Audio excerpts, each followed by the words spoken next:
All things work together for good. Yan, kasi God is good. And all the time, God is good. O, puro sabihin mo sa katabi mo, good. Yan, good. Good job yung katabi mo kasi dito siya ngayon. Amen? Amen. So maraming pwede tayong gawin, pwede tayong magpahinga. No? Pero dahil love natin si Lord, nandito tayo no, para magpurit magsamba sa Kanya. No? Amen? So basahin po natin, no? Ano po ba sinasabi ng Bible sa all things work together for good na to? Or familiar na familiar tayo, no? Sa Romans 8:28, lagi natin kinuquote or lagi natin itong naririnig. Ano po ba itong Romans 8:28 na to? Nabasahin po natin. Sabi po sa Romans 8:28, and we know that all things work together for good to them that love God, to them who are called according to His purpose. Sa Tagalog, at nalalaman natin na sa lahat ng mga bagay, ang Diyos ay gumagawa sa ikabubuti ng mga umiibig sa Kanya, sa kanila na mga tinawag alinsunod sa Kanyang layunin. No? So makikita natin dito, no? sa sinabi ni Apostle Paul, no? And we know that all things. At nalalaman natin na lahat ng mga bagay, no? Lahat. So sure na sure siya, meron siyang guarantee, no? Na ang lahat ng mga bagay, mabuti man o masama sa ating paningin, ay nangyayari para sa ikabubuti natin. No? Sabi niya po, Sir Paul, niya sinabi, maybe siguro yung iba nating nararanasan, yung iba nating nararamdaman, iba nating problema. Hindi. Sabi niya, at nalalaman natin, sure na sure siya, no? Hindi niya sinabing maybe, hindi niya sinabing siguro, maybe, or any unsure. Sure na sure siya na ang lahat ng mga bagay ay gumagawa sa ikabubuti ng mga umiibig sa Kanya. Laban natin si Lord. Yes. Lahat ba tayo tinawag ni Lord para sa purpose? Amen. So kung ganon, dapat lahat ng bagay na nangyayari sa atin ay para sa ikabubuti natin. Amen po ba? Pinapaniwalaan po ba natin yun? Na kahit may problema po tayo, or kahit na minsan hindi tayo nakikita ni Lord, or parang na-invalidate yung feelings natin, ay nasa open heaven pa rin po tayo, at yun ay para sa ikabubuti natin. Amen po ba? Kasi madali po magpuri kapag answered prayer kayo, no? Madali po sumamba kay Lord kapag wala kang problema, ang aliwalas ng pakiramdam mo, wala kang iniisip, puno yung kamalik mo, marami kang blessing, madali magpuri. Pero paano naman magpupuri? Parang ang hirap naman magpuri, Brother Barry, kapag puro na ako problema. No, pag puro na ako sakit sa ulo, puro na ako sakit, ang sakit na ng ulo ko, ang dami ko ng pinoproblema. Parang napakahirap naman magpuri sa Lord. Nung masasabi ko kapag open heaven kapag ito ang nangyayari sa buhay ko. Amen. Ang sagot sa tanong mo, kapatid, yes. No, napag-aralan natin last devotion, no, sa buhay ni Jose, na kahit na siya ay nakulong, ano pa man nangyari sa kanyang buhay, pero yon ay ginawa ng Diyos para sa ikabubuti niya. No? Yung mga mangyayaring masama na ginawa sa kanya ng mga kapatid niya sa Ehipto, ay ginawa yun ng Panginoon para itaas siya sa balang. Amen. So basahin po natin, may i-share lang po ako, no? Intro pa lang po yun. I-share lang po ako, story lang po. No? Sabi po dito, may isa daw hari na mahilig mag-hunting. So one day, habang nag-hunting siya, nakapatay siya ng leopard. Tapos, kita nila kung patay na ba talaga tong leopard na to. And then, nagpapatay-patayan lang pala yung leopard, no? Biglang tumalon at inatake yung hari. So, dahil inatake yung hari, and yung alalay niya, niligtas siya, no, dun sa leopard. Kaso, nung biglang tumayo yung leopard, hindi maiwasan na naputulan siya ng isang daliri. No, naputulan siya ng isang daliri, sabi niya. Galit na galit ang hari, sabi niya dun sa alalay niya. Kasi yung alalay niya, Christian, sabi niya, if God is good, if God was good, I would not have been attacked, and I certainly would have lost a finger. Kung totoong mabuti ang Diyos, bakit ako naputulan ng daliri? So galit na galit siya. Sabi nung alalay niya, no, despite of all these things, I can only tell you that God is good and everything He does is perfect. He is never wrong. No?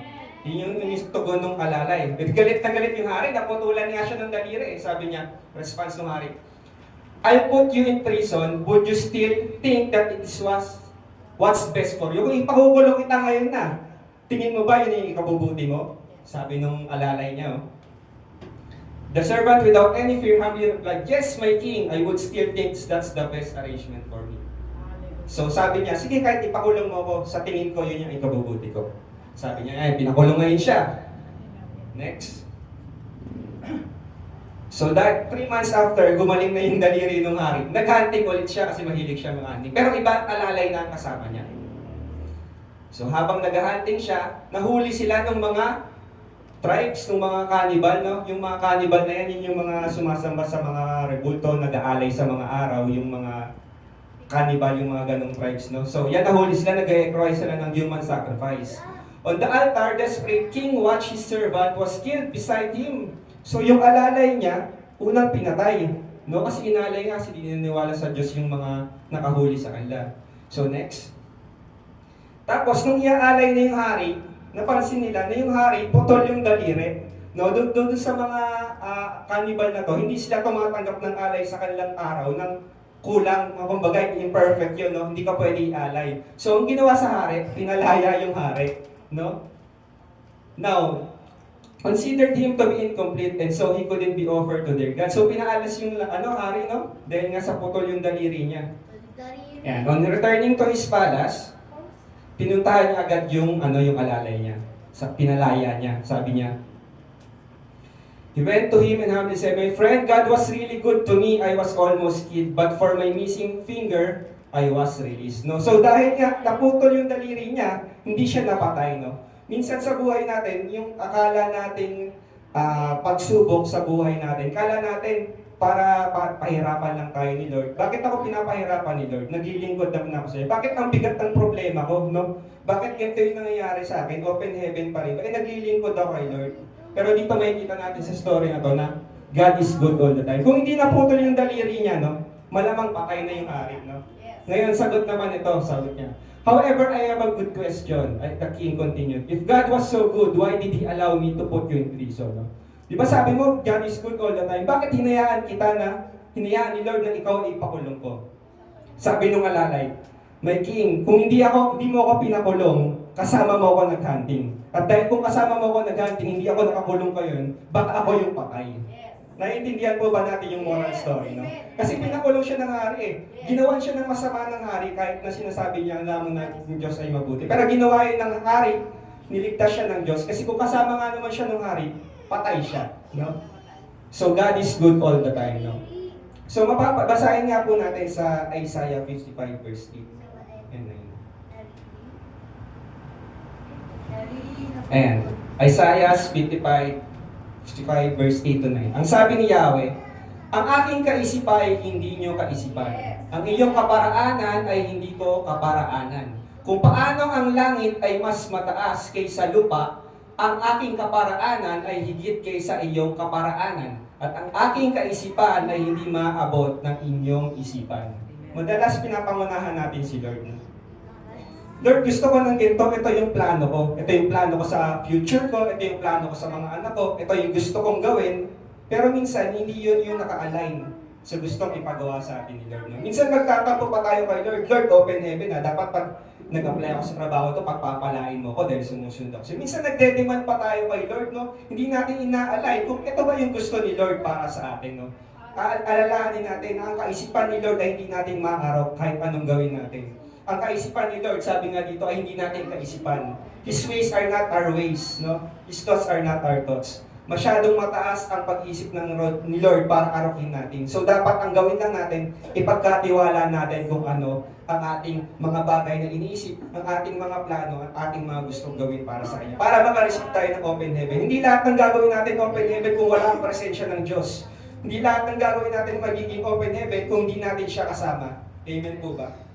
So yun nga po, sinasabi nga po dito. At sabi nga po sa Philippians 4 verse 4, no?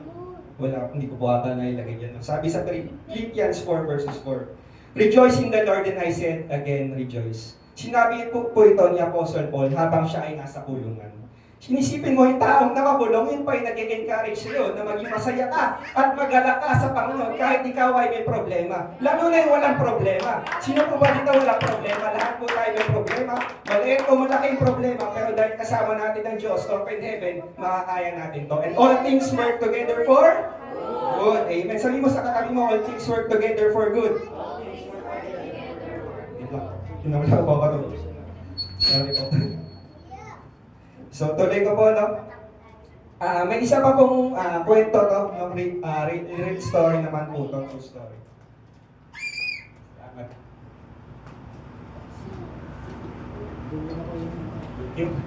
Sorry po. So meron naman po isang story, no? Galing po to sa Reader's Digest po, no? Pwede po pa next. Alam niyo po ba yung 9/11 bombing nung September 11, 2001? So yung World Trade Center po, no, sa New York, yung Twin Tower, ay binomba po, no, ng terorista. Alam po natin ba yun? Yung Twin Tower, yung aeroplano po, no, nag-suicide po para pabagsakin yung Twin Tower na yan. No? So dahil po dyan sa Twin Tower na yan, marami pong namatay. Pero alam niyo po ba na marami rin pong naligtas dahil po sa mga inaalakala nating delay, no? May mga testimony po sa Reader's Digest. Basahin ko nga po yung isa. Ayan po, yan po. Summarize ko na lang po. Si James Tefurak po, no? Isa po siya, nagtatrabaho po na siya doon sa building to the dalawang story short po, no? Pero dahil na-late po siya, hindi po dumating yung dinadaanan niyang subway. Na-late po siya. Di ba nakakainis, malilate ka? Minsan sa trabaho, madaling-madali ka na, nag-late ka. Minsan nagreklamo ka, Lord, galit na ako, itong driver, nagpagas pa. Minsan may mga naisip tayong gano'n. Nagre-reklamo tayo kay Lord, pero minsan God's protection yun. Isipin niyo kung di siya na-late, andun siya sa World Trade, sa book siya patay. Maaaring patay siya. Isa pa po. Yan po ay totoong mga tao na base po sa Reader's Digest. Yan naman po si George Kitt naman po. Brand new yung BMW niya, brand new. Pero nasira, brand new nasira. Pero it's God's will of protection. Kasi kung di yung nasira, andun din siya sa 9/11 World Trade Center at maaaring patay din siya. Isa pa po. Ayan, si Chris Brown Tatum, CEO naman to. So ito naman, yung fiancé niya, nag-break sila. Dahil nag-break sila, nag-leave siya. Hindi siya nakapasok. So isipin mo yung heartbroken na to, yung na-heartbroken siya, naging kabutihan para sa kanya. Kasi hindi siya na-heartbroken, hindi siya mag-leave. Andun din siya sa building na to, no? At patay rin, maraming siya. And last, ito isa sa pinakamaganda. Si Laura Sorokov, no? Na ano siya, natanggal siya sa trabaho. Blessing ba, Lord? Blessing ba, Brother Barry, kapag ikaw ay natanggal na trabaho? Pwede. Kasi marahil, tinatanggal ka dyan ni Lord kasi may pinapagawa siyang mas maganda at mas binibigay siyang maganda sa iyo. Pero ayaw hindi mo matanggal, pas ayaw mo bitawan kung ano meron ka ngayon. So yan, natanggal siya sa trabaho. Pero anong nangyari? Kung di siya natanggal sa trabaho, andun din siya sa building na yan at marahil patay siya. So my point is, kapatid, lahat ng nangyayari sa atin na minsan, akala natin, nagtatampo tayo kay Lord. Bakit, Lord, sobrang daming problema, hindi ko na kaya? Bakit ganon? Sobrang bigat na ng problema. Kung hindi mo naman ako tutulong, hindi na kita nararamdaman. Tandaan po natin, no, ang Diyos ay mabuti. Ang Diyos ay tapat. Basahin nga po natin sa next slide po. Rest in the presence of God. Sa Exodus 33 verse 14. Sumagot ang Panginoon, ako mismo ang sasama sa iyo at bibigyan kita ng kapahingahan. No, sabi to for us to experience the open heaven, no, para mabuhay tayo sa under the open heaven, no, kailangan natin magpahinga sa presensya ng Diyos. Kaya nga heaven eh. Bakit ba tinawag na heaven ang heaven? Dahil ba sa ginto yung daanan doon, ginto yung lansangan? Dahil ba maraming mansyon? Hindi. Ang heaven ay heaven dahil sa presensya ng Diyos. Heaven is heaven because nandoon ang presensya ng Diyos. At kung kasama mo ang Diyos, makakaranas ka ng open heaven. Ano man ang iyong sitwasyon, ano man ang iyong maging panahon, kakasama mo ang Lord, open heaven. Di ba, napag-aralan nga natin sa seminar, hindi lang laging glorious side ang open heaven. Minsan mysterious side din. Pero huwag tayong matakot kasi ang maganda dito, kasama natin si Lord. Presence ni Lord ang heaven. Amen po ba? So next po, ano po makikita natin? Remember God's promises. No? Sabi sa Deuteronomy 7:9, kaya't pakatandaan ninyong si Yahweh na inyong Diyos ay Diyos at siya ay Diyos na hindi marunong sumira sa pangako. Sabihin mo sa katabi mo, pangako. Pangako yan ni Lord, no? Hindi siya sisira sa pangako. Di ba sabi dito, tapat siya sa lahat ng umiibig sa Kanya. Alam po ba natin si Lord? Sabi nga kanina sa Romans 9:28, no? To them that love God, no? Tapat siya sa lahat ng umiibig sa Kanya at sumusunod sa Kanyang mga tuntunin. Pinadaraman niya ang kanyang pagmamahal hanggang sa kasanlibong salinlahi, no? So pati yung mga next generation na nakaka-inherit ng mga promises. So marami pong mga promise si Lord, no? Kailangan po natin dito panghawakan. Hindi lang dapat natin alam, hindi lang dapat natin kabisado, memory verse natin. Alam ko, hindi ako pababayan, hindi ako iiwan ni Lord. Pinanghahawakan mo ba? Panghawakan po natin to, hindi lang po natin basta paniwalaan. Kapag dumating na yung problema, tandaan natin, ito yung mga gamit natin, no? Kasama ko si Lord. Hindi niya ako iwan ni papabayaan. Hindi siya tao, siya ay tapat. siya ay hindi sumisira sa kanyang pangako. At isa pa sa Numbers 23:19, ang Diyos ay hindi tao na magsisinungaling o magbabago ng kanyang isip. Ang tao, pabago-bago ng isip. No? Pero ang dahil ang Diyos ay nangako, pag sinabi niya kasama ka niya. Kaso ang tao lang ang minsan humihiwalay sa kanya. No? So dapat hindi tayo mawalay sa presensya ng Diyos. Nagsasabi ba siya na hindi niya ginagawa? Nangako ba siya na hindi niya tinutupad? So mapagkakatiwalaan natin na ang Diyos ay tapat habang buhay. No? Amen. At sa panghuli po na may share ko po, para sa ating series na Open Heaven, realign your purpose with God. Realign your purpose with God. No? So, ibig sabihin realign, ibig sabihin reconnect.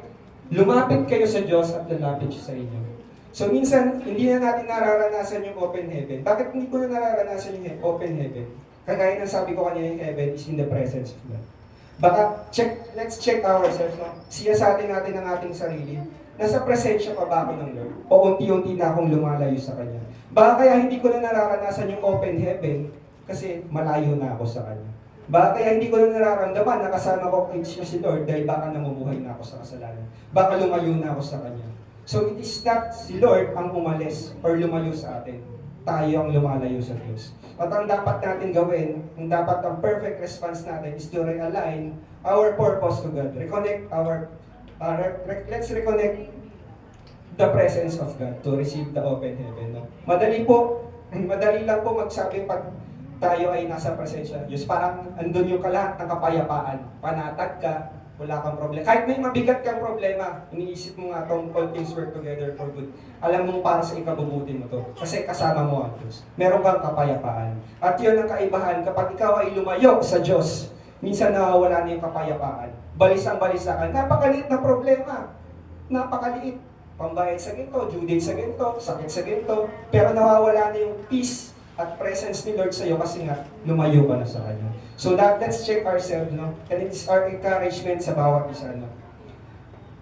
Na napakasarap mamuhay na nasa presensya ng Diyos, no? At ang lahat ng bagay ay mananatiling mabuti para sa mga nagmamahal sa Kanya. Yun lamang po, to God all be the glory.